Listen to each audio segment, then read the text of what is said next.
দর্শক শ্রোতা, স্ক্রিনের মধ্যে দুইটা মানুষের ছবি দেখতেছেন। একজনের নাম ইকবাল আর একজনের নাম রতন। তো এই রতন ইকবালের ঘরের ভিতরে যাওয়ার পর আর কি হাতুড়ি দিয়ে তার মাথায় মানে এলোপাতাড়ি আর কি আপনারা বিষয়টা বুঝতে পারতেছেন যে কি করা হয়েছিল। তারপর আর কি সে সেখান থেকে পালায়। তো পালানোর পর তাকে গ্রেপ্তার করা হয়েছে। তো একটা মানুষ কিভাবে এই ধরনের কাজ করতে পারে আর একটা মানুষের সঙ্গে, তো আসলে কি হয়েছিল সেদিন, তো তাই নিয়ে বিস্তারিত কিছু তথ্য আপনাদেরকে দেবো। এমনকি এখানে আসলে দোষটা কার ছিল সেই বিষয়টা আপনাদেরকে জানানোর চেষ্টা করবো। তো চলেন মূল ভিডিও শুরু করে ফেলি। আপনারা যদি আমাদের পেজে নতুন হন, এমনকি ইউটিউব চ্যানেলে নতুন হন, অবশ্যই সাবস্ক্রাইব করবেন, এমনকি ফলো দিয়ে পাশে থাকবেন। তো ভিডিওটি সবাই শেয়ার করে দেবেন। দর্শক শ্রোতা, বগুড়ার ফিলিং স্টেশনে আমরা আর কি বিষয়টা জানতে পারছি। তো সেখানে আর কি ইকবাল ক্যাশিয়ার হিসেবে কাজ করতো, এমনকি রতন কর্মচারী হিসেবে কাজ করতো আর কি ওই স্টেশনে। তো কাজ করা অবস্থায় আর কি এই মানে ইকবাল আর কি ক্যাশিয়ার, আর রতন মানে সে নাকি একটা হিসাব গরমিল করে বা চুরি চুট্টামো কোনো ধরনের কোনো কাজ করে। তো করার কারণে আর কি ইকবাল বলছিল যে এই ধরনের কাজ করা যাবে না, বা বিজেপি অনেক আর কি শাসন করছিল। তো এই বিষয়টা আর কি রতনের মাথায় শুধু ঘুরপাক খাচ্ছিল যে কি কারণে তাকে অপমান করা হলো।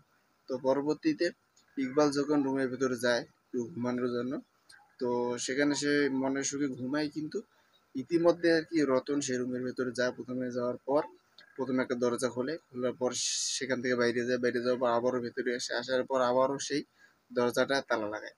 লাগানোর এক পর্যায়ে সে আর কি তার পকেটে যে হাতুড় ছিল সে হাতুড়টা বের করার পর আর কি আপনারা বিষয়টা বুঝতে পারতেছেন যে এই ইকবালের সঙ্গে কি ধরনের ঘটনা ঘটায় ওই সময়টা। তো এই ভিডিওটা যারা দেখছেন আপনারা বিষয়টা বুঝতে পারতেছেন যে কি ধরনের ঘটনা ঘটায় সেখানে। তো একটা মানুষ কিভাবে আর একটা মানুষকে এইভাবে আর কি আঘাত করতে পারে, তাও আবার চোখের সামনেই। তো এটা একদম মানে দুঃখজনক একটা বিষয়। ভিডিওটা যারা দেখছে তারা সবাই দুঃখ প্রকাশ করছে, এমনকি সবাই বলছে যে এই রতনের যেন তার সাজা হয়। এমনকি রতনকে কিন্তু তাড়াতাড়ি আর কি কয়েক ঘন্টার মধ্যে গাজীপুর থেকে গ্রেপ্তার করা হয়েছিল। এখন পর্যন্ত সে আর কি পুলিশ হেফাজতে আছে।